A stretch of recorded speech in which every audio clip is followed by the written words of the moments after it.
না, তো আজকে আমি গাজরের হালুয়া বানাচ্ছি। তো কেমন কি বানাচ্ছি সেটাই তোমাদের দেখানোর জন্য ভিডিওটা করা। দেখো গাজরটা আমি প্রথমেই ছুলে রেডি করে রেখেছি, এগুলোকে ধুয়ে নিয়ে এসেছি।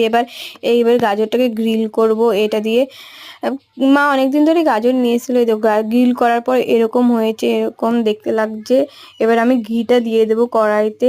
ঘি দেওয়ার পরে গাজরটাও দিয়ে দিলাম, দিয়ে হালকা 2-3 মিনিট হালকা নাড়াচাড়া দিয়ে তারপরে তুমি দুধ ঢেলে দিচ্ছি। দেখো মা আর এক হাত দিয়ে ফোন ধরছি, তো খুব অসুবিধা হচ্ছিল, কিন্তু ভিডিওটা তোমাদের জন্য করলাম। দেখো দুধটা একটু, এই 500 গাজরে 500 দুধ দিয়েছি। এবার চিনি দেবো স্বাদ মতো, তোমরা যদি বেশি খাও বেশি দেবা, কম খেলে কম দেবা।